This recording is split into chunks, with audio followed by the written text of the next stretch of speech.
Selam arkadaşlar, kanalıma, videoma tekrar hoş geldiniz.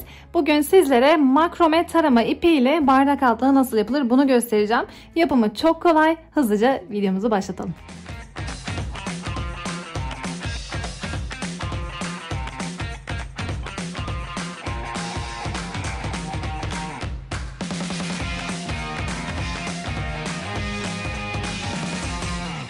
Makromeden bardak altlığı yapabilmek için gerekli olan malzemeler şöyle arkadaşlar. 10 tane taranabilir makrome ipim var. 130 santim olarak kestim, ayarladım. 2 tane de yine 20 santim olarak kesip ayarladığım ipim var. Şöyle ölçüleri yakından göstereyim. Sol üst köşede de arkadaşlar daha önce yapmış olduğumuz bir çalışma var. Bunun da eğer yapılışını merak ediyorsanız videonun açıklama kısmına mutlaka ekliyor olacağım. Sadece sabitlemek için arkadaşlar silikon kullanacağım. Bunu daha sonra çıkartacağız. Belki silikon olmayıp başka bir şeyle kullanabilirsiniz. Küçük bir dal parçası gibi. Masama yine sabitleyebilmek için banta ihtiyacım var. Makasım var. Bir de tarama yapmak için tarağa ihtiyacımız olacak. Başlarken arkadaşlar ipimi şöyle aşağıdan aynı hizaya getiriyorum uçlarını. Bu noktada bu şekilde halkanın içerisinden iki ucunu da geçiriyorum ve çekiyorum. Aynı işlemi tekrarlıyorum tüm iplerim için.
On adet 130 santim ipimi silikona ekledim arkadaşlar. Daha sonra 20 santim olan ipimin bir tanesini alıyorum. Şöyle bu noktada şu kısımda sabitliyorum.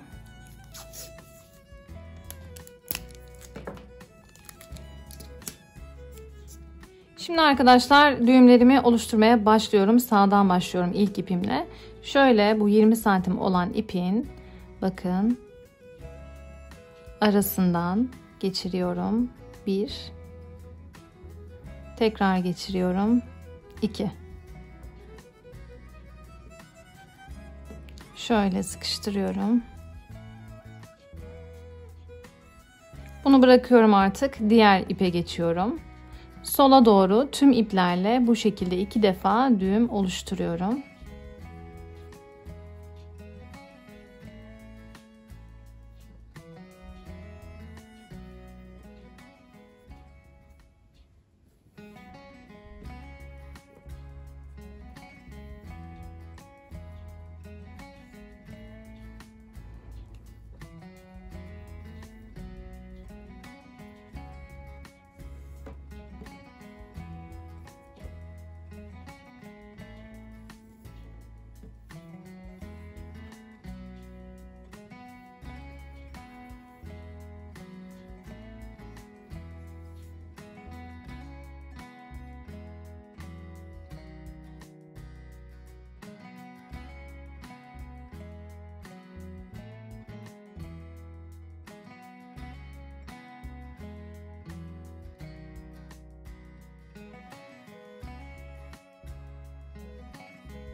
Düğümlerimizi oluşturduktan sonra arkadaşlar şimdi şöyle soldan başlıyorum. İlk 4 iple kare düğüm oluşturuyorum. Bunu da şöyle 2 tane ortaya alıyorum. Diğer iplerle şöyle bir 4 gibi düşünün. Diğer ipi de Bunun üzerine aldıktan sonra şu noktada alttan geçiriyorum. Ve iki ucu da çekiyorum yukarıya doğru.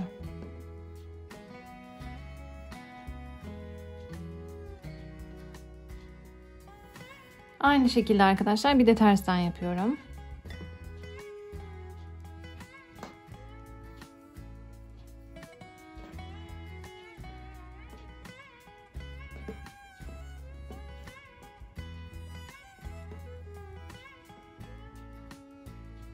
Bu dörtlüyü bırakıyorum arkadaşlar. İkinci dörtlüye geliyorum. Burada da yine aynı işlemi uyguluyorum. Sıra sonuna gelene kadar.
İkinci sıraya geçerken arkadaşlar başta iki tane ipimi şöyle kenara ayırıyorum.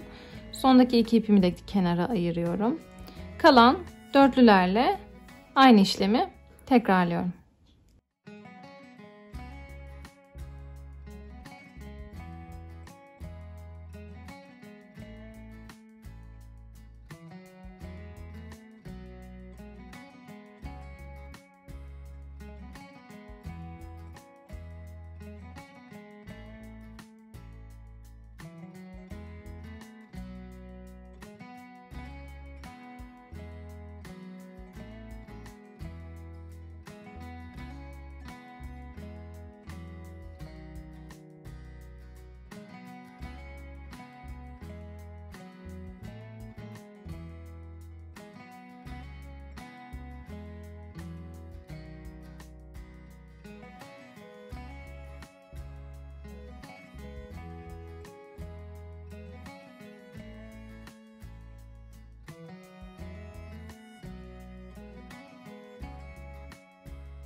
Bir diğer sıraya geçerken arkadaşlar yanlarda ayırdığımız ipleri aşağıya doğru alıyorum. Yine 4-4 devam ediyorum. Bu aşamadan sonra biraz ilerliyorum arkadaşlar.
Yeterli uzunluğa geldi arkadaşlar. Kalan diğer 20 santim olan ipimi de yine başta yaptığımız şekilde düğümleyeceğiz.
Şimdi arkadaşlar şu kenardaki ipleri sıkıştırıyorum. Aynı hizaya getiriyorum şu noktada.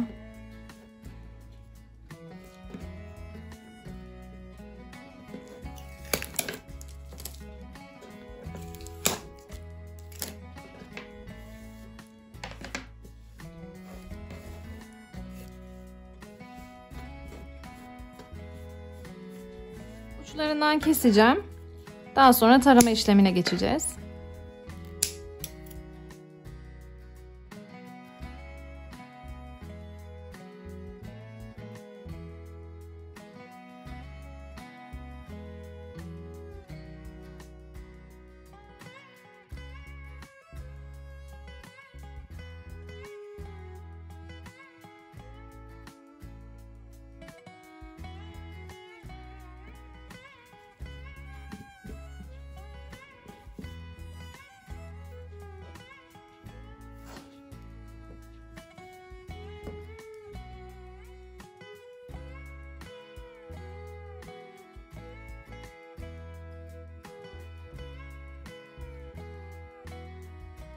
Kenar kısımlarını biraz daha kısalttım arkadaşlar. Şöyle artık son taramaları yapıyorum. Bardak altlığımızın yapımı bu şekildeydi arkadaşlar. Umarım hoşunuza gitmiştir.